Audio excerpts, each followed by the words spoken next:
दुख और कष्ट रे जीवन काटुथिबा समय ईश्वर आड़ को आम दृष्टिपात करुछु कि जहाँ समान जीवन रे ईश्वर आश्चर्य कार्य देखिबा पई साहाय्य करि परिथिला। समान को दुख आनंद रे परिणत होइथिला। आज कौन आम प्रभुंक उपरे आमे निर्भर करुछु। जीशुंक मधुर वाक्य चला पथे साजे दीप अमरी चरण अलिभा आलोक देई जीवनर प्रतिपादे जीवनर प्रतिपादे बढ़ाए से सत्य पथ प्रदर्शिका से जे पथ प्रदर्शिका पथ प्रदर्शिका पथ प्रदर्शिका। प्रिय दर्शक बंधु नमस्कार। प्रभु जीशुंक मधुर नाम रे आपन को आज पथ प्रदर्शिका कार्यक्रम को स्वागत करुछि। मोर विश्वास प्रभुंक दया और अनुग्रह आपन आपन को परिवार सहित निश्चय भल थिबे और आत्मिक जीवन रे उपकृत होथिबे।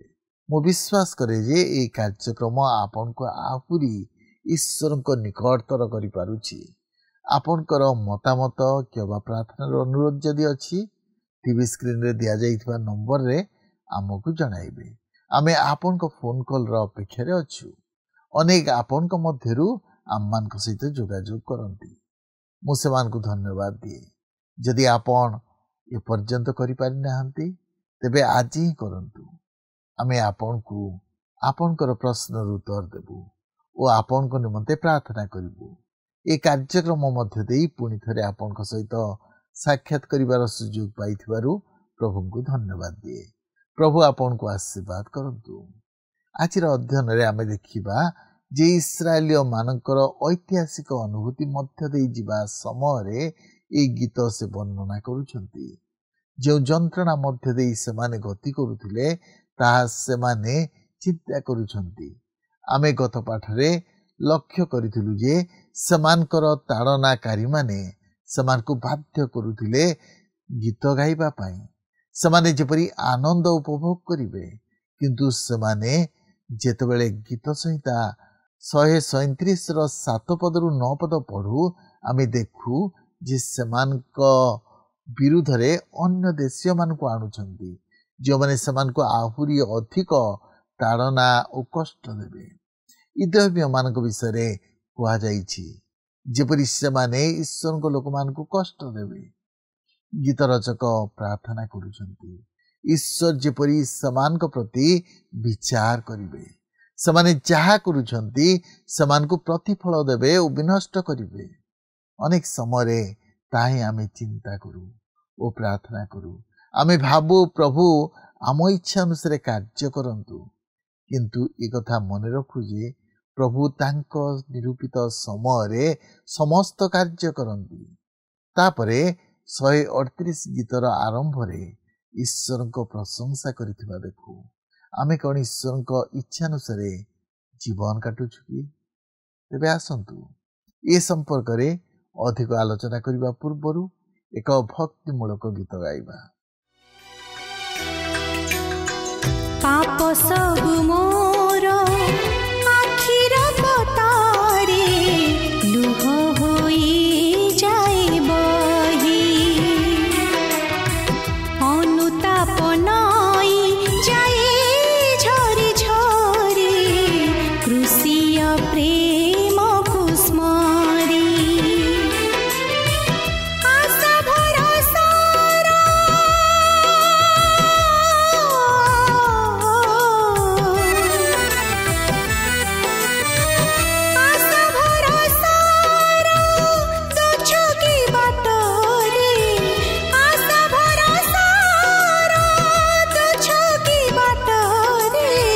खोजो छी जी सुहे मो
ଆସନ୍ତୁ ତାହେଲେ ବର୍ତ୍ତମାନ ଆମେ ପ୍ରଭୁଙ୍କର ବାକ୍ୟ ମଧ୍ୟକୁ ଯିବା।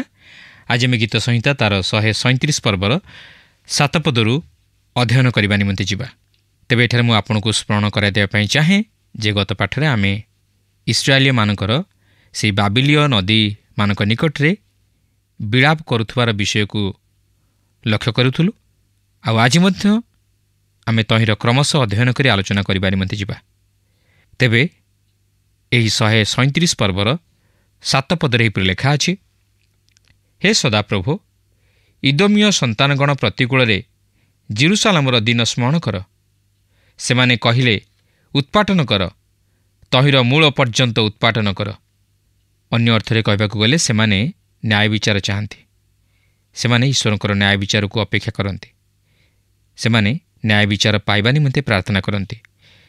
ଜେରୁସାଲେମର ପତନ ସମୟରେ ଇଦୋମୀୟ ସନ୍ତାନଗଣ ପ୍ରତିକୂଳରେ ଈଶ୍ୱର ଯେପରି ନ୍ୟାୟ ବିଚାର ରକ୍ଷା କରିଥିଲେ ଓ ଇଦୋମୀୟମାନଙ୍କ ପ୍ରତିକୂଳରେ ହସ୍ତ ବିସ୍ତାର କରିଥିଲେ, ତାହା ସେମାନେ ସ୍ମରଣ କରି ଈଶ୍ୱରଙ୍କଠାରୁ ସେହିପରି ପୁନର୍ବାର ନ୍ୟାୟ ବିଚାର ପାଇବା ନିମନ୍ତେ ଅପେକ୍ଷା କରନ୍ତି। କିନ୍ତୁ ଆପଣ ବୋଧହୁଏ କହିପାରନ୍ତି ଯେ ଜଣେ ଖ୍ରୀଷ୍ଟ ବିଶ୍ୱାସୀ ପକ୍ଷରେ ଏପରି ପ୍ରାର୍ଥନା କରିବା ଉଚିତ ନୁହେଁ। ହଁ, ତାହା ସତ୍ୟ। ମାତ୍ର ସେହି ସମୟରେ ଇସ୍ରାଏଲ ନିମନ୍ତେ ଏପରି ପ୍ରାର୍ଥନା କରିବା ଯଥାର୍ଥ ଥିଲା, କାରଣ ଏହି ଲୋକମାନେ ବ୍ୟବସ୍ଥାର ଅଧୀନରେ ଥିଲେ, ଯାହାକି ନ୍ୟାୟ ବିଚାର ପ୍ରଦାନ କରୁଥିଲା। ଲକ୍ଷ୍ୟ କରିବେ ଯେ ଆମେ ପ୍ରଭୁ ଯୀଶୁଙ୍କୁ ଭୁଲ ବୁଝିପାରୁ ଯେତେବେଳେ ସେ ସେହି କ୍ରୁଶ ଉପରେ ଥାଇ କହିଲେ, ପିତ, ସେମାନଙ୍କୁ କ୍ଷମା କର, କାରଣ ସେମାନେ କ'ଣ କରୁଅଛନ୍ତି ତାହା ଜାଣନ୍ତି ନାହିଁ, ଯାହାକି ଲୁକ 23 ପର୍ବର 34 ପଦରେ ଲେଖା ଅଛି। ତେବେ ଆପଣ କ'ଣ ଭାବୁଛନ୍ତି ଯେ ସେ ସେହି ଲୋକମାନଙ୍କର ସମସ୍ତ ପାପକୁ ଉପେକ୍ଷା କରୁଅଛନ୍ତି? ଯଦି ଆପଣ ସେପରି ଭାବୁଛନ୍ତି ତାହେଲେ ତାହା ଭୁଲ। ସେ ଯାହା ସବୁ କହୁଅଛନ୍ତି ତାହା ହେଉଛି, ପିତ, ମୋତେ ସେମାନେ କୃଷାର୍ପିତ କରୁଥିବାରୁ ଏହି ନିର୍ଦ୍ଦିଷ୍ଟ କାର୍ଯ୍ୟ ନିମନ୍ତେ ସେମାନଙ୍କୁ କ୍ଷମା କର। ଏଠାରେ ସେମାନେ ଯାହା କରୁଅଛନ୍ତି ତାହା ସେମାନେ ଜାଣନ୍ତି ନାହିଁ। ସେହି ଅପରାଧ ସେମାନଙ୍କ ବିରୁଦ୍ଧରେ ଗଣାଯିବାକୁ ନଥିଲା, କିନ୍ତୁ ସେମାନେ ତଥାପି ପାପୀ ଅଟନ୍ତି ଓ ସେମାନଙ୍କୁ ପାପୀ ସ୍ୱରୂପେ ଈଶ୍ୱରଙ୍କ ନିକଟକୁ ଆସିବାକୁ ହେବ। ଯେପରିକି ସେମାନଙ୍କ ମଧ୍ୟରୁ ଜଣେ କଲେ, ଆଉ ସେ ହେଉଛନ୍ତି ତାର୍ସର ସାଉଲ, ଯିଏକି ସମ୍ଭବତଃ ସେହି ସମୟରେ ସେଠାରେ ଥିଲେ। ତାହାଙ୍କୁ ଖ୍ରୀଷ୍ଟଙ୍କ ନିକଟକୁ ଆସିବାକୁ ଥିଲା ଓ ତାହାଙ୍କଠାରୁ ପାପ କ୍ଷମା ପାଇବାକୁ ଥିଲା। ତେବେ କେହି କହିପାରନ୍ତି ଯେ ସ୍ତିଫାନ ଯେତେବେଳେ ମୃତ୍ୟୁଭୋଗ କଲେ ସେତେବେଳେ ସେ ଏହିପରି କହିଲେ, ପ୍ରଭୁ, ଏହି ପାପ ସେମାନଙ୍କ ବିରୁଦ୍ଧରେ ଗଣନା କର ନାହିଁ, ଯାହାକି ପ୍ରେରିତ 7 ପର୍ବର 60 ପଦରେ ଲେଖା ଅଛି। ହଁ, ତାହା ସତ। ସ୍ତିଫାନ ଏକ ସ୍ୱଭାବ ଉପସ୍ଥାପିତ କରୁଅଛନ୍ତି ଯାହାକି ବିଶ୍ୱାସୀମାନେ ଧାରଣ କରିବା ଉଚିତ। ପାଉଲ ଏହାକୁ ଏହିପରି ଭାବେ ଉପସ୍ଥାପିତ କରନ୍ତି, ହେ ପ୍ରିୟମାନେ, ତୁମେମାନେ ନିଜେ ନିଜେ ପ୍ରତିଶୋଧ ନିଅ ନାହିଁ, କିନ୍ତୁ କ୍ରୋଧ ପାଇଁ ସ୍ଥାନ ଛାଡ଼ିଦିଅ, କାରଣ ଲେଖା ଅଛି, ପ୍ରଭୁ କହନ୍ତି, ପ୍ରତିଶୋଧ ନେବା ଆମ୍ଭର ଅଧିକାର, ଆମ୍ଭେ ପ୍ରତିଫଳ ଦେବା। ଖ୍ରୀଷ୍ଟ ବିଶ୍ୱାସୀର ମନୋଭାବ କି ପ୍ରକାର? ଖ୍ରୀଷ୍ଟ ବିଶ୍ୱାସୀର ମନୋଭାବ ହେଉଛି ଏହି, ତୁମେମାନେ ନିଜେ ନିଜେ ପ୍ରତିଶୋଧ ନିଅ ନାହିଁ, ମାତ୍ର ତାହା ଈଶ୍ୱରଙ୍କ ହସ୍ତରେ ଛାଡ଼ିଦିଅ। ତେବେ ତାହାର ଅର୍ଥ କ'ଣ ଏହି ଯେ ଏହି ବିଷୟରେ କିଛି କରାଯିବ ନାହିଁ? ତାହା ନୁହେଁ। ଖ୍ରୀଷ୍ଟ ବିଶ୍ୱାସୀ ହିସାବରେ ଈଶ୍ୱର ଆପଣଙ୍କୁ ମୋତେ କହନ୍ତି, ତୁମେମାନେ କ'ଣ କ୍ଷତାକ୍ତ ଓ ଆଘାତପ୍ରାପ୍ତ ହୋଇଅଛ? ତୁମେମାନେ ଫେରି ଆଘାତ କର ନାହିଁ। ମୁଁ ଚାହେଁ ତୁମେମାନେ ଯେପରି ତାହା ମୋ ଉପରେ ଛାଡ଼ିଦିଅ। ମୁଁ ତାହାର ପ୍ରତିକାର କରିବି, କାରଣ ପ୍ରତିଶୋଧ ନେବା ଆମ୍ଭର ଅଧିକାର, ଆମ୍ଭେ ପ୍ରତିଫଳ ଦେବା। ଈଶ୍ୱର କହୁଅଛନ୍ତି ଯେ ସେ ସେମାନଙ୍କୁ ସେଥି ନିମନ୍ତେ ଛାଡ଼ିଦେବେ ନାହିଁ। ଆପଣ ଦେଖନ୍ତୁ, ଯେତେବେଳେ ଆପଣ ଓ ମୁଁ ଆମର ହସ୍ତରେ ନେଇ ବିଚାର କରିଥାଉ ବା ଆମର ହସ୍ତରେ ବିଚାର ନେଇଯାଉ, ଆମ୍ଭେମାନେ ବିଶ୍ୱାସର ଚାଲିବାକୁ ପରିତ୍ୟାଗ କରୁ। ଆମେମାନେ ପ୍ରକୃତରେ ଯାହା କହୁ ତାହା ହେଉଛି, ପ୍ରଭୁ, ଏହାର ପ୍ରତିକାର ନିମନ୍ତେ ମୁଁ ଆପଣଙ୍କୁ ବିଶ୍ୱାସ କରିପାରିବି ନାହିଁ, ମୁଁ ନିଜେ ଏହାର ପ୍ରତିକାର କରିବି। ଅନ୍ୟ ଅର୍ଥରେ କହିବାକୁ ଗଲେ ଆମେ ପ୍ରକୃତରେ ତହିଁର ପରିଶୋଧରେ ତାହାକୁ ଆଘାତ କରିବାକୁ ଚାହୁଁ। କିନ୍ତୁ ଈଶ୍ୱର କହୁଅଛନ୍ତି, ତୁମେମାନେ ବିଶ୍ୱାସରେ ଚାଲ, ଏହି ବିଷୟକୁ ମୋ ଉପରେ ଛାଡ଼ିଦିଅ, କାରଣ ମୁଁ ହେଉଛି ନ୍ୟାୟବାନ ଈଶ୍ୱର। ପ୍ରିୟ ବନ୍ଧୁ, ନ୍ୟାୟ ବ୍ୟାପିବା ଉଚିତ ଓ ଏହା ବ୍ୟାପିବାକୁ ଅଛି। କେହି ଜଣେ ତଥାପି ଯୁକ୍ତି କରିପାରନ୍ତି ଯେ ଏହା ନୂତନ ନିୟମ ପରି ନୁହେଁ। ତେବେ ଏହା ନୂତନ ନିୟମ ପରି ନୁହେଁ ବୋଲି ଆପଣ କ'ଣ ବୁଝନ୍ତି? ମୁଁ ଏହା ପ୍ରକାଶିତ ବାକ୍ୟ 6 ପର୍ବର 9 ପଦରୁ 10 ପଦ ମଧ୍ୟରେ ଏହିପରି ପାଠ କରିଅଛି। ମେଷଶାବକ ଯେତେବେଳେ ପଞ୍ଚମ ମୁଦ୍ରା ଭାଙ୍ଗିଲେ, ସେତେବେଳେ ଯେଉଁମାନେ ଈଶ୍ୱରଙ୍କ ବାକ୍ୟ ସକାଶେ ଓ ସେମାନଙ୍କ ଦତ୍ତ ସାକ୍ଷ୍ୟ ସକାଶେ ହତ ହୋଇଥିଲେ, ସେମାନଙ୍କ ଆତ୍ମାମାନଙ୍କୁ ମୁଁ ବେଦୀ ତଳେ ଦେଖିଲି। ସେମାନେ ଉଚ୍ଚସ୍ୱରରେ ଡାକ ପକାଇ କହୁଥିଲେ, ହେ ପବିତ୍ର ଓ ସତ୍ୟ ପ୍ରଭୁ, ଆଉ କେତେ କାଳ ତୁମ୍ଭେ ବିଚାର ନ କରି ପୃଥିବୀ ନିବାସୀମାନଙ୍କଠାରୁ ଆମମାନଙ୍କ ରକ୍ତର ପରିଶୋଧ ନ ନେବ? ଆପଣ ଦେଖନ୍ତୁ, ପ୍ରତିଶୋଧ ନେବା ନିମନ୍ତେ ପ୍ରାର୍ଥନା କରିବା ନୂତନ ନିୟମର ବିରୁଦ୍ଧ ନୁହେଁ। ପ୍ରିୟ ବନ୍ଧୁ, ନ୍ୟାୟ ବିଚାର ବ୍ୟାପିବା ଉଚିତ। ଆମମାନଙ୍କର ଈଶ୍ୱର ହେଉଛନ୍ତି ନ୍ୟାୟବାନ ବିଚାରକର୍ତ୍ତା। ଅନ୍ୟାୟର ପ୍ରତିକାର ହେବା ଉଚିତ। ଏହା ପ୍ରଭୁ ଯୀଶୁଙ୍କ ବିଷୟ ନେଇ କୁହାଯାଏ। ଯେତେବେଳେ ସେ ପରବର୍ତ୍ତୀ ସମୟରେ ଆଗମନ କରିବେ, ଲେଖା ଅଛି, ତୁମେ ଧର୍ମକୁ ପ୍ରେମ ଓ ଦୁଷ୍ଟତାକୁ ଘୃଣା କରିଅଛ, ଯାହାକି ଗୀତ 45 ପଦରେ ଲେଖା ଅଛି। ଆପଣ ଦୁଷ୍ଟତାକୁ ଘୃଣା କରିବା ବିନା ଧାର୍ମିକତାକୁ ପ୍ରେମ କରିପାରିବେ ନାହିଁ। ଆପଣ ଶୟତାନକୁ ଘୃଣା କରିବା ବିନା ଈଶ୍ୱରଙ୍କୁ ପ୍ରେମ କରିପାରିବେ ନାହିଁ। ଆପଣ ଭୁଲକୁ ଘୃଣା କରିବା ବିନା ଠିକ୍ ବିଷୟକୁ ପ୍ରେମ କରିପାରିବେ ନାହିଁ। ପ୍ରକୃତରେ ଆପଣ ମନ୍ଦତା ବିଷୟରେ କେତେ ଗଭୀର ଭାବେ ଚିନ୍ତା କରନ୍ତି? ଏହି ନିର୍ବାସିତମାନେ ସେହି ବାବିଲୀୟ ନଦୀ ନିକଟରେ ଅତି ଗଭୀର ଭାବେ ତାହା ଅନୁଭବ କଲେ। ଆଉ ସେମାନେ ଏତିକି ପ୍ରାର୍ଥନା କରୁଥିଲେ ଯେପରି ଈଶ୍ୱରଙ୍କ ନ୍ୟାୟ ବିଚାର ପ୍ରକାଶିତ ହୁଏ। କିନ୍ତୁ ବର୍ତ୍ତମାନର ଖ୍ରୀଷ୍ଟ ବିଶ୍ୱାସୀମାନଙ୍କ ନିମନ୍ତେ ସେପରି ପ୍ରାର୍ଥନା କରିବା ଯଦିଓ ଖ୍ରୀଷ୍ଟୀୟ ପ୍ରେମକୁ ପ୍ରକାଶ କରେ ନାହିଁ, ମାତ୍ର ସେମାନେ ତହିଁର ବିଚାର ଈଶ୍ୱରଙ୍କ ହସ୍ତରେ ଛାଡ଼ିଦେବା ଉଚିତ, କିନ୍ତୁ ନିଜେ ତହିଁର ବିଚାର କରିବା ଉଚିତ ନୁହେଁ। କାରଣ ଈଶ୍ୱର ହେଉଛନ୍ତି ନ୍ୟାୟ ବିଚାରକର୍ତ୍ତା। ସେ ମଧ୍ୟ କହନ୍ତି, କ୍ରୋଧ ପାଇଁ ସ୍ଥାନ ଛାଡ଼ିଦିଅ, କାରଣ ପ୍ରତିଶୋଧ ନେବା ଆମ୍ଭର ଅଧିକାର, ଆମ୍ଭେ ପ୍ରତିଫଳ ଦେବା। ତେଣୁ ଈଶ୍ୱରଙ୍କର ନ୍ୟାୟ ବିଚାର ନିମନ୍ତେ ପ୍ରାର୍ଥନା କରିବା କିଛି ଭୁଲ ନୁହେଁ। କିନ୍ତୁ ଆମ୍ଭେମାନେ ଅପରାଧୀକୁ କ୍ଷମା ଦେବା ଉଚିତ, ମାତ୍ର ତାହାର ପ୍ରତିଶୋଧ ନେବା ଉଚିତ ନୁହେଁ କି ଈଶ୍ୱର ତାହା ଉପରେ ଏହିପରି ବିଚାର ବର୍ତ୍ତାନ୍ତୁ ବୋଲି ପ୍ରାର୍ଥନା କରିବା ଉଚିତ ନୁହେଁ। ମାତ୍ର ଆମେ ତାହାକୁ ଈଶ୍ୱରଙ୍କ ହସ୍ତରେ ଛାଡ଼ିଦେବା ଉଚିତ। ତେବେ ଏଇ ଯେଉଁ ଇସ୍ରାଏଲର ବନ୍ଦୀ ଲୋକମାନେ ବାବିଲୀୟ ନଦୀ ନିକଟରେ ଥିଲେ, ସେମାନେ ଏହି ବିଷୟକୁ ଗଭୀର ଭାବରେ ଚିନ୍ତା କରି ଈଶ୍ୱରଙ୍କର ବିଚାର ଯେପରି ସେମାନଙ୍କର ଶତ୍ରୁମାନଙ୍କ ଉପରେ ବର୍ତ୍ତେ, ଏଥିନିମନ୍ତେ ପ୍ରାର୍ଥନା କରୁଥିଲେ। ଗୀତ ସଂହିତା 137 ପର୍ବର 8 ପଦରେ ଏହିପରି ଲେଖା ଅଛି, ଆଗୋ ବିନାଶ୍ୟ ବାବିଲୀୟ କନ୍ୟା, ତୁମ୍ଭେ ଆମମାନଙ୍କ ପ୍ରତି ଯେ ରୂପ କରିଅଛ, ତୁମ୍ଭକୁ ସେହି ରୂପ ପ୍ରତିଫଳ ଯେ ଦେବ ସେ ଧନ୍ୟ। ଏହା ଏକ ପ୍ରତିଫଳମୂଳକ ବ୍ୟବସ୍ଥା। ଆଜି ମଧ୍ୟ ଏହି ନିୟମ ପ୍ରତ୍ୟେକଙ୍କ ନିମନ୍ତେ ପ୍ରଯୁଜ୍ୟ। ସେଥିପାଇଁ ଗାଲାତୀୟ 6 ପର୍ବର 7 ପଦରେ ଲେଖା ଅଛି, ଭ୍ରାନ୍ତ ନ ହୁଅ, ଈଶ୍ୱର ବିଦ୍ରୂପର ପାତ୍ର ନୁହନ୍ତି, କାରଣ ମନୁଷ୍ୟ ଯାହା ବୁଣେ ତାହା ହିଁ କାଟିବ। ବାସ୍ତବରେ ମନୁଷ୍ୟ ଯାହା ବୁଣେ ତାହା ହିଁ କାଟିବ।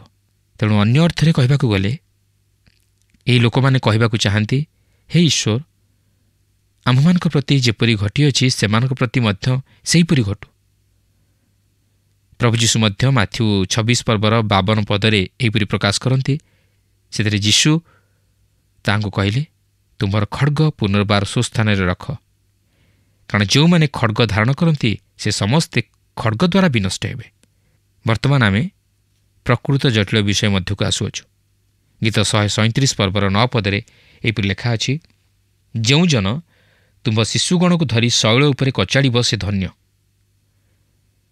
ଏହି ଇସ୍ରାଏଲୀୟମାନେ ସେହି ବାବିଲୀୟ ନଦୀ ନିକଟରେ ବସିଥିବା ସମୟରେ ବାବିଲୋନୀୟମାନଙ୍କ ଦ୍ୱାରା ପରିହାସିତ ହୋଇ ଓ ତାଡ଼ିତ ହୋଇ ଅତୀତରେ ସେହି ଜେରୁସାଲେମ ନଗରୀ ଉପରେ ବାବିଲୋନୀୟମାନଙ୍କର ଅତ୍ୟାଚାର ଓ ସେମାନେ କିପରି ସେମାନଙ୍କର ଶିଶୁଗଣକୁ ଧରି ଶୈଳ ଉପରେ କଚାଡ଼ି ମାରୁଥିଲେ, ସେହିସବୁ ଦୃଶ୍ୟକୁ ସ୍ମରଣ କରି କହନ୍ତି, ଯେହେତୁ ସ୍ୱର୍ଗରେ ଜଣେ ନ୍ୟାୟ ବିଚାରକର୍ତ୍ତା ଅଛନ୍ତି, ତେଣୁ ଦିନେ କେହି ଜଣେ ବାବିଲୋନୀୟମାନଙ୍କର ଶିଶୁଗଣକୁ ମଧ୍ୟ ସେହିପରି ଶୈଳରେ କଚାଡ଼ିକି ବିନାଶ କରିବ। ତେବେ ଆପଣ ଏହା ପସନ୍ଦ କରିପାରନ୍ତି ବା ନ କରିପାରନ୍ତି, ମାତ୍ର ଅସୁରର ରାଜା ବାବିଲୋନୀୟମାନଙ୍କ ପ୍ରତି ଠିକ୍ ସେହିପରି ଘଟାଇଥିଲା, ଯାହାକି ସେମାନେ ଜେରୁସାଲେମବାସୀଙ୍କ ପ୍ରତି ଘଟାଇଥିଲେ। ପ୍ରିୟ ବନ୍ଧୁ, ଏହି ଗୀତ ଆଜି ମଧ୍ୟ ଆମମାନଙ୍କ ଜୀବନ ପାଇଁ ପ୍ରଯୁଜ୍ୟ, କାରଣ ବର୍ତ୍ତମାନର ଲୋକେ ମଧ୍ୟ ସେହିପରି ଜୀବନଯାପନ କରନ୍ତି। ସେମାନେ ଅତୀତର ଲୋକମାନଙ୍କ ଅପେକ୍ଷା କୌଣସି ପ୍ରକାରେ ଧାର୍ମିକ ନୁହନ୍ତି। ଈଶ୍ୱର ଆଜି ମଧ୍ୟ ତାହାଙ୍କର ନ୍ୟାୟ ଓ ଧାର୍ମିକତା ରକ୍ଷା କରନ୍ତି। ସେ କେବେ ହେଲେ ଅଧାର୍ମିକତାକୁ ପ୍ରଶ୍ରୟ ଦେବେ ନାହିଁ। ସେ ପାପର ବିଚାର ମଧ୍ୟ କରନ୍ତି। ସେ ମଧ୍ୟ ଦୋଷୀକୁ ତହିଁର ପ୍ରତିଫଳ ଦିଅନ୍ତି। ମାତ୍ର ସେ ମଧ୍ୟ ଅନୁଗ୍ରହ ତଥା ଦୟା ରକ୍ଷା କରନ୍ତି। ସେ ତାହାଙ୍କର ପ୍ରିୟ ପୁତ୍ର ପ୍ରଭୁ ଯୀଶୁଖ୍ରୀଷ୍ଟଙ୍କ ଦ୍ୱାରା ପାପର ସମାଧାନ କରିଅଛନ୍ତି। ପାପରୁ ଉଦ୍ଧାର ପାଇବା ନିମନ୍ତେ ପଥ ପ୍ରସ୍ତୁତ କରିଅଛନ୍ତି। ଯେପରି ସେହି ଖ୍ରୀଷ୍ଟଙ୍କଠାରେ ବିଶ୍ୱାସ କରି ପାପୀ ନିଜର ପାପ ସ୍ୱୀକାର କରିବା ଦ୍ୱାରା ପାପରୁ ଉଦ୍ଧାର ପାଇ ଅନନ୍ତ ଜୀବନର ଅଧିକାରୀ ହୁଏ, ତାହେଲେ ଆମେ ଜାଣି ରଖିବା ଉଚିତ ଯେ ଈଶ୍ୱର ହେଉଛନ୍ତି ନ୍ୟାୟ ବିଚାରକର୍ତ୍ତା ଓ ପାପର ପ୍ରତିଫଳଦାତା, ଓ ସେ ନିଶ୍ଚିତ ଭାବେ ଆମମାନଙ୍କର ବିଚାର କରିବେ। ତେଣୁ ଆସୁ ସୁଯୋଗ ଥାଉଁ ଥାଉଁ ପାପରୁ ଫେରି ଈଶ୍ୱରଙ୍କର ନିକଟବର୍ତ୍ତୀ ହେଉ ଓ ପ୍ରଭୁ ଯୀଶୁଖ୍ରୀଷ୍ଟଙ୍କଠାରେ ବିଶ୍ୱାସ କରି ତାହାଙ୍କୁ ଉଦ୍ଧାରକର୍ତ୍ତା ରୂପେ ହୃଦୟରେ ଗ୍ରହଣ କରି ଈଶ୍ୱରଙ୍କର ବିଚାରରୁ ରକ୍ଷା ପାଇ ସେ ଅନନ୍ତ ଜୀବନର ଅଧିକାରୀ ହେଉ। ପ୍ରଭୁ ଆଜି ଆପଣଙ୍କୁ ପ୍ରେମ କରନ୍ତି। ସେ ଚାହାନ୍ତି ନାହିଁ ଆପଣ ପାପରେ ବିନଷ୍ଟ ହୁଅନ୍ତୁ। ସେ ଚାହାନ୍ତି ନାହିଁ ଆପଣ ଆପଣଙ୍କ ଅପରାଧୀର ବିଚାର କରନ୍ତୁ, କାରଣ ତାହା କରିବା ଦ୍ୱାରା ଆପଣ ମଧ୍ୟ ଭୁଲ କରି ବସିବେ। କିନ୍ତୁ ଈଶ୍ୱରଙ୍କ ଦୃଷ୍ଟିରେ କୌଣସି ମନୁଷ୍ୟ ବର୍ତ୍ତି ଯାଇପାରିବ ନାହିଁ। ଆଉ ସେ ଯେଉଁ ବିଚାର କରନ୍ତି, ଯଥାର୍ଥ ବିଚାର କରନ୍ତି। ତାହାଙ୍କ ବିଚାରରେ କୌଣସି ପକ୍ଷପାତିତା ନାହିଁ, କୌଣସି ପ୍ରକାର ତାଙ୍କ ବିଚାରରେ ଅନ୍ୟାୟ ନାହିଁ, କି ପକ୍ଷପାତ ନାହିଁ, କି ମୁଖାପେକ୍ଷା ନାହିଁ। ସିଏ ଦୋଷୀକୁ ନିର୍ଦ୍ଦୋଷୀ ବା ନିର୍ଦ୍ଦୋଷୀକୁ ଦୋଷୀ ବୋଲି ସାବ୍ୟସ୍ତ କରିବେ ନାହିଁ। ସେ ନ୍ୟାୟ ବିଚାରକର୍ତ୍ତା, ଆଉ ସେ ହିଁ ନ୍ୟାୟ ଦେବେ, ଆଉ ସେ ଯଥାର୍ଥ ବିଚାର କରିବେ। ମନୁଷ୍ୟ ହିସାବରେ ଆମେ ଯେତେବେଳେ ବିଚାର କରୁ, ଆମେ ଭୁଲ କରିଦେଇପାରୁ, କିନ୍ତୁ ତାହାଙ୍କର ବିଚାରରେ କୌଣସି ତ୍ରୁଟି ନଥାଏ। ଆସନ୍ତୁ ଏହାପରେ ଆମେ ଗୀତ 138 ପର୍ବ ମଧ୍ୟକୁ ଯିବା। ଏହି 138 ପର୍ବଟି ହେଉଛି ସମ୍ପୂର୍ଣ୍ଣ ମନପ୍ରାଣ ଦେଇ ପ୍ରଶଂସା କରିବାର ଗୀତ। ଏହା ହେଉଛି ଦାଉଦଙ୍କର ଗୀତ, କାରଣ ଏହା ଦାଉଦଙ୍କ ସମୟର ସେହି ସମାଗମ ତମ୍ବୁ ଅର୍ଥାତ୍ ମନ୍ଦିର ସମ୍ବନ୍ଧୀୟ ବିଷୟ ନେଇ ପ୍ରକାଶ କରେ। ଗୀତ 137 ପର୍ବରେ ଆମେ ଦେଖିଥିଲୁ ଯେ ଇସ୍ରାଏଲୀୟମାନେ ସେମାନଙ୍କର ବୀଣା ସବୁକୁ ବୃକ୍ଷରେ ଟଙ୍ଗାଇ ଦେଇ ସେହି ବାବିଲିୟ ନଦୀ ନିକଟରେ ବସି ରୋଦନ କରୁଥିଲେ। ମାତ୍ର ଏହି 138 ଗୀତରେ ଆମେ ଲକ୍ଷ୍ୟ କରିବାକୁ ପାରୁଛୁ ଯେ ସେହି ବୀଣା ପୁନର୍ବାର ଈଶ୍ୱରଙ୍କ ମନୋନୀତ ଲୋକମାନଙ୍କ ହସ୍ତରେ ଅଛି ଓ ସେହିସବୁ ଈଶ୍ୱରଙ୍କର ପ୍ରଶଂସା ତଥା ଉପାସନା ନିମନ୍ତେ ବ୍ୟବହାର କରାଯାଉଅଛି। ଏହା ଭାବବାଣୀ ସମ୍ବନ୍ଧୀୟ ଏକ ପ୍ରଶଂସାର ଗୀତ, ଯାହାକି ଭବିଷ୍ୟତ ପ୍ରତି ଦୃଷ୍ଟି କରେ, ଯେତେବେଳେ କି ଇସ୍ରାଏଲର ଅବଶିଷ୍ଟାଂଶ ବିଶ୍ୱାସୀମାନେ ସେମାନଙ୍କର ବୀଣାଗୁଡ଼ିକୁ ପୁନର୍ବାର ହସ୍ତରେ ଧରି ଈଶ୍ୱରଙ୍କ ଉଦ୍ଦେଶ୍ୟରେ ପ୍ରଶଂସା କରିବେ। ଆମେ ଜାଣି ରଖିବା ଉଚିତ ଯେ ଇସ୍ରାଏଲ ହେଉଛି ଈଶ୍ୱରଙ୍କର ମନୋନୀତ ଜାତି। ସେ କେବେ ହେଲେ ଇସ୍ରାଏଲକୁ ଭୁଲିଯିବେ ନାହିଁ। ସେ ଇସ୍ରାଏଲ ଜାତିକୁ ଆହ୍ୱାନ ଦେଇଅଛନ୍ତି। ସେ ଇସ୍ରାଏଲ ଜାତିର ପିତା, ଆଉ ସେ କେବେ ହେଲେ ସେମାନଙ୍କୁ ଶତ୍ରୁମାନଙ୍କ ନିକଟରେ ସଦାସର୍ବଦା ପାଇଁ ଅପଦସ୍ଥ ହେବା ପାଇଁ ଦେବେ ନାହିଁ। ତେବେ ଦେଖନ୍ତୁ ଗୀତ 138 ପର୍ବର ପ୍ରଥମ ପଦରେ ଏହିପରି ଲେଖା ଅଛି, ମୁଁ ଆପଣାର ସର୍ବାନ୍ତଃକରଣରେ ତୁମ୍ଭର ଧନ୍ୟବାଦ କରିବି, ଦେବଗଣ ସାକ୍ଷାତରେ ମୁଁ ତୁମ୍ଭ ଉଦ୍ଦେଶ୍ୟରେ ପ୍ରଶଂସା ଗାନ କରିବି। ଏହି ପ୍ରକାର ଧନ୍ୟବାଦର ହୃଦୟ ଆଜି ଇସ୍ରାଏଲ ମଧ୍ୟରେ ପରିଲକ୍ଷିତ ହୁଏ ନାହିଁ। ମାତ୍ର ଦିନ ଆସୁଅଛି ଯେତେବେଳେ ସେମାନେ ସେହି ମହାକ୍ଲେଶରୁ ଉଦ୍ଧାର ପାଇବେ, ସେତେବେଳେ ସେମାନେ ସର୍ବାନ୍ତକରଣରେ ତାହାଙ୍କର ଧନ୍ୟବାଦ କରିବେ। ସେତେବେଳେ ଏହା ବାସ୍ତବ ଆନ୍ତରିକ ଉପାସନାରେ ପରିଣତ ହେବ। ଏହା ଆଜି ମଧ୍ୟ ଆମମାନଙ୍କ ନିମନ୍ତେ ଏକ ଶିକ୍ଷା। ପ୍ରିୟ ବନ୍ଧୁ, ଆପଣ ଓ ମୁଁ ଆମେ ନିଜ ନିଜର ହୃଦୟକୁ ସମୀକ୍ଷା କରି ପଚାରିବା ଉଚିତ, ମୁଁ କ'ଣ ସର୍ବାନ୍ତକରଣରେ ଈଶ୍ୱରଙ୍କର ଉପାସନା କରିପାରୁଛି କି? ମୁଁ କ'ଣ ଆନ୍ତରିକ ଭାବରେ ଈଶ୍ୱରଙ୍କର ଉପାସନାରେ ଯୋଗଦାନ କରିଅଛି? ମୁଁ କ'ଣ ଆନ୍ତରିକ ଭାବରେ ତାହାଙ୍କର ବାକ୍ୟ ଶୁଣି ନିଜକୁ ପ୍ରସ୍ତୁତ କରିପାରିଛି କି? ମୁଁ କ'ଣ ବାସ୍ତବରେ ଆନ୍ତରିକ ଭାବରେ ଅନୁତାପ କରିଛି କି? ମୁଁ କ'ଣ ଆନ୍ତରିକତାର ସହିତ ଈଶ୍ୱରଙ୍କର ନିକଟବର୍ତ୍ତୀ ହୋଇପାରିଛି କି? ନା ମୁଁ କେବଳ ବାହିକ ଭାବରେ ଓ ସମାଲୋଚନାମୂଳକ ମନୋଭାବ ନେଇ ତାହାଙ୍କର ଉପାସନାରେ ଯୋଗଦାନ କରିଅଛି? ଆଜି ଯଦି ଆମେ ଏହି ପ୍ରଶ୍ନ ନିଜ ନିଜକୁ କରିବା, ତାହେଲେ ଆମେ ନିଜର ଦୁର୍ବଳତା ସବୁକୁ ଜାଣିବା ନିମନ୍ତେ ସମର୍ଥ ହୋଇପାରିବା। ଈଶ୍ୱର ଲୋକ ଦେଖାଣିଆ ଉପାସନା ଆମମାନଙ୍କଠାରୁ ଚାହାନ୍ତି ନାହିଁ, ମାତ୍ର ସର୍ବାନ୍ତକରଣ ସହିତ ଲେଖା ଅଛି, ଦେବଗଣ ସାକ୍ଷାତରେ ମୁଁ ତୁମ୍ଭ ଉଦ୍ଦେଶ୍ୟରେ ପ୍ରଶଂସା ଗାନ କରିବି। ଆପଣ ଦେଖନ୍ତୁ, ଦାଉଦ ଯେତେବେଳେ ଏଠାରେ ଦେବଗଣ ସାକ୍ଷାତରେ ମୁଁ ତୁମ୍ଭ ଉଦ୍ଦେଶ୍ୟରେ ପ୍ରଶଂସା ଗାନ କରିବି ବୋଲି କହନ୍ତି, ସେ ଅନେକ ପ୍ରକାର ବିଷୟକୁ ବୁଝନ୍ତି। ଆଉ ଆମମାନେ ନିଶ୍ଚିତ ହୋଇପାରିବା ନାହିଁ ଯେ ପ୍ରକୃତିରେ ତାହାଙ୍କ ମନରେ ସେହି ବିଷୟ ନେଇ କ'ଣ ଥିଲା। କିନ୍ତୁ ସେ ଯାହା ହେଉନା କାହିଁକି, ସେ ଏଠାରେ ବାକ୍ୟ ପ୍ରଚାରକୁ ମୁଖ୍ୟ ସ୍ଥାନ ଦିଅନ୍ତି। ତେବେ ସେ ଯାହା ହେଉନା କାହିଁକି ଦେବଗଣର ଅର୍ଥ ଆମେ ଏହିପରି ବୁଝୁ ଯେ ଯେକୌଣସି ବିଷୟ ଯାହାକି ଆମ ଜୀବନରେ ଈଶ୍ୱରଙ୍କ ସ୍ଥାନରେ ସ୍ଥାନ ପାଏ, କିମ୍ବା ଈଶ୍ୱରଙ୍କ ଓ ଆମ ମଧ୍ୟରେ ଏକ ସ୍ଥାନ ଗ୍ରହଣ କରେ, ତାହା ହିଁ ଆମ୍ଭମାନଙ୍କ ନିମନ୍ତେ ଦେବତା ପରି ହୁଏ।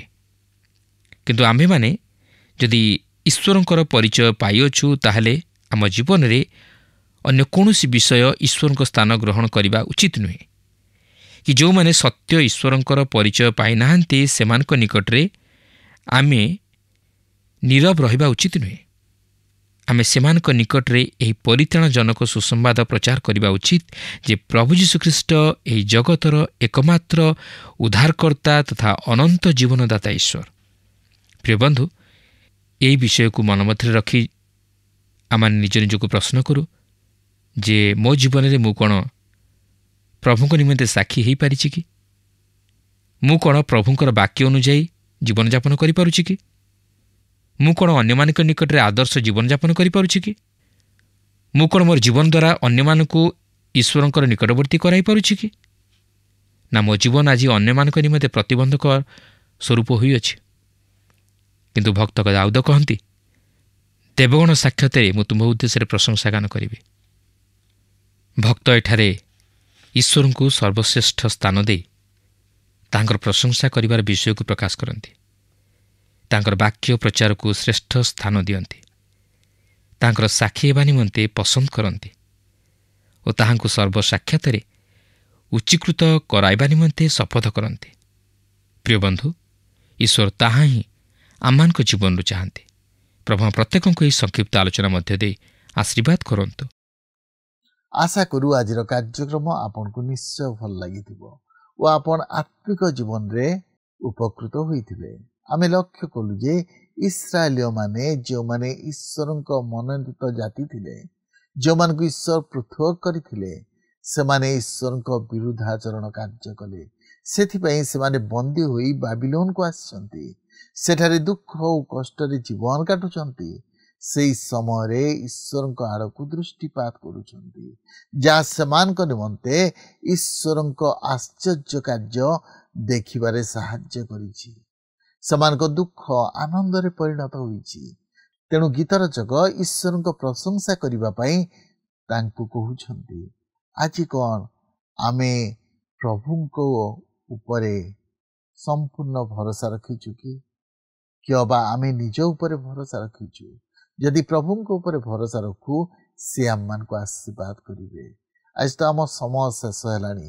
ପରବର୍ତ୍ତୀ କାର୍ଯ୍ୟକ୍ରମରେ ପୁଣି ଆପଣଙ୍କ ସହିତ ସାକ୍ଷାତ ହେବ। ଆପଣଙ୍କଠାରୁ ବିଦାୟ ନେବା ପୂର୍ବରୁ आसतु प्रार्थना करिबा। दयालु प्रेममय प्रभु आमे तुमर धन्यवाद करूछु प्रभु। से दिन इस्राएलीय लोक माने समानकर प्रभु पाप अयोग्यता जोगु से माने बंदी हुई बाबिलोन को निया गले प्रभु। से स्थान रे जो दुख कष्ट जंत्रणा मध्य दे गति कले प्रभु, से जंत्रणा मध्य तुम आड़ को दृष्टिपात कले प्रभु। तुम ऊपर क्रंदन कले, तुम निकट को आसिले प्रभु। तुम्हें समान को प्रार्थना शुणिल, समान को जीवन रे आश्चर्य कार्य कल। आज मध्य प्रभु आमे जिते विश्वास रे तुम आड़ को दृष्टिपात करू, तुम्हें आम को प्रार्थना शुण, आम जीवन रे तुम्हें आश्चर्य कार्य कर बोली प्रार्थना करुछु। सब प्रकार अमंगल तुम्हें आम को रक्षा कर बोली प्रार्थना करुछु प्रभु। तुम्हें आम को दया कर, तुम्हें आम सहित ईश्वर हुआ, आम सकल पाप योग्यता तुम्हें मार्जना कर, आम को तुमरी संतान संतति हबार अधिकार तुम्हें दियो प्रभु। धन्यवाद देउछु, तुम्हें आम प्रार्थना शुणिछ, उत्तर देइछ प्रभु। इस समय पुणी थे निज निज को तुम निकट समर्पण करी यही प्रार्थना आम निमंते प्राण देइथबा प्रिय जीशु नाम रे मागिलु, आमेन। बहुत बहुत धन्यवाद। प्रभु आपन को आशीर्वाद करंतु। गत प्रश्नर उत्तरटी होछि सी पाप। आजिर प्रश्नटी होछि किए ईश्वर को मनोनीत जाति? ए इस्राएल, बी बाबिलोन, सी मिस्र, डी पैलेस्टाइन।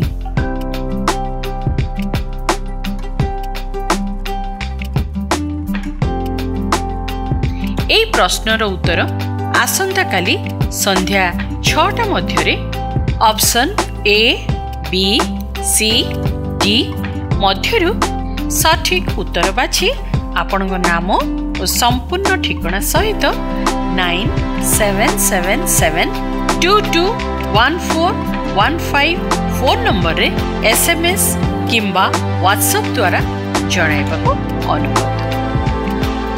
जदि आपको आम कार्यक्रम भल लगुच तेबे 044490812996 रे मिस्ड कॉल दे विजय होई परिबे। गत सप्ताहर विजय दर्शक बंधु हेले बालेश्वर सर्वरंजन मंडल और परिवार।